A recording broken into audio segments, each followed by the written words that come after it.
पहले संसदीय क्षेत्र छीना, उसके बाद मंत्री पद छीना और अब जाकर पार्टी कार्यालय भी छीन लिया है चिराग पासवान ने। जी हाँ, बिल्कुल सही सुन रहे हैं। ऐसे में जिस तरीके से चिराग पासवान का एक समय में जब कब्जा हुआ करता था उनके पार्टी कार्यालय पर, जो पटना एयरपोर्ट स्थित है, इसको देखते हुए चिराग पासवान के चाचा पशुपति कुमार पारस ने कब्जा कर रखा था। और इसको लेकर अब जाकर जिस तरीके से खबरें आ रही, उसको देखते हुए बताया जा रहा है कि जो भवन निर्माण विभाग है, कहीं ना कहीं पशुपति कुमार पारस से वो कार्यालय जिसमें वो आया करते थे, जिससे वो अपना पार्टी संचालित करते थे, वो छीन लिया है। और कहीं ना कहीं चिराग पासवान को यह कार्यालय अलॉट कर दिया गया है। लोक जनशक्ति पार्टी रामविलास का अब इस पार्टी कार्यालय पर कब्जा होगा। ये तस्वीर दिखा रहे हैं जहां पर चिराग पासवान जो है कहीं ना कहीं अब जाकर कब्जा करेंगे और ऐसे में उनका कब्जा होगा। भवन निर्माण विभाग ने लोक जनशक्ति पार्टी रामविलास को यह कार्यालय सौंप दिया है। जिस तरीके से रामविलास पासवान इस पार्टी कार्यालय से कहीं ना कहीं अपना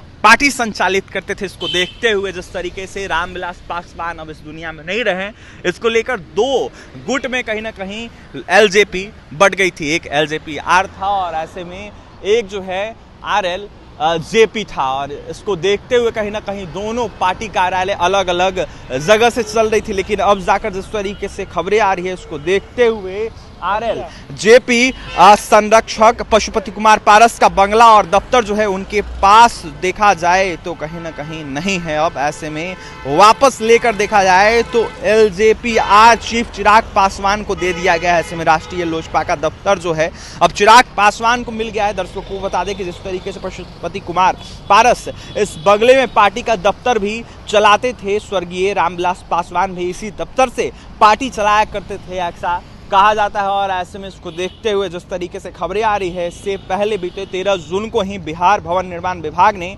नोटिस भेजकर कहीं ना कहीं देखा जाए तो जो आवंटित है वो लोजपा रामविलास को कर दिया गया है कार्यालय। और ऐसे में लोजपा कार्यालय का जो आवंटन जो है वो कहीं ना कहीं रद्द कर दिया था, ऐसा बताया जाता है। ऐसे में बताया गया था कि जिस तरीके से पार्टी द्वारा टैक्स का भुगतान नहीं किया गया है और ऐसे में विभाग ने आधिकारिक रूप से अधिसूचना जारी कर पार्टी को इसकी सूचना दी थी। अब बंगले का जो है कहीं ना कहीं जाना पशुपति कुमार पारस के लिए बड़ा झटका माना जा रहा है। भवन निर्माण विभाग ने अब बंगला और दफ्तर चिराग पासवान को आवंटित कर दिया गया है, जो पार्टी में टूट के बाद पशुपति कुमार पारस को मिल गया था। ऐसे में भवन निर्माण विभाग ने जो पत्र जारी किया है उसमें कहा है कि जिस तरीके से लोक जनशक्ति पार्टी रामविलास के प्रदेश अध्यक्ष ने दिनांक 4/7/2024 को पार्टी कार्यालय के लिए जो आवास मुहैया है वो कहीं ना कहीं कराने का अनुरोध किया है। में विभाग ने जारी पत्र में ये भी कहा था कि जिस तरीके से लोजपा आर को 3 महीने के अंदर भारत निर्वाचन आयोग से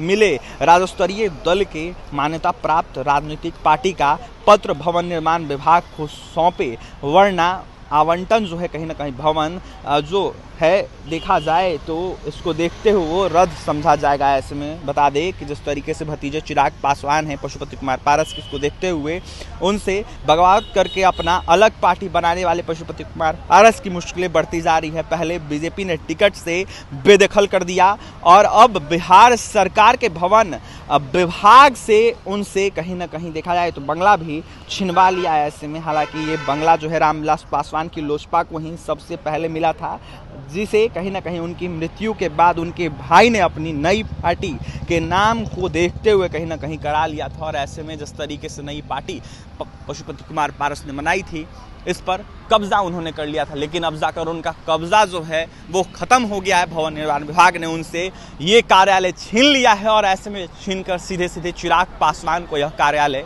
सौंप दिया है। ऐसे में चिराग पासवान के नाम पर यह कार्यालय आवंटित कर दिया गया है। लोजपा रामविलास पासवान की जो पार्टी है इसको देखते हुए यहीं से संचालित होगी, चिराग पासवान यहीं से संचालित करेंगे। ऐसे में श्री कृष्ण पूरी आवाज से सीधा कार्यालय अब यहाँ आ जाएगा लोजपा रामविलास का। और भी तमाम खबरों के लिए बने हमारे साथ। कैमरे की सहयोग विकास से बहुत बहुत धन्यवाद।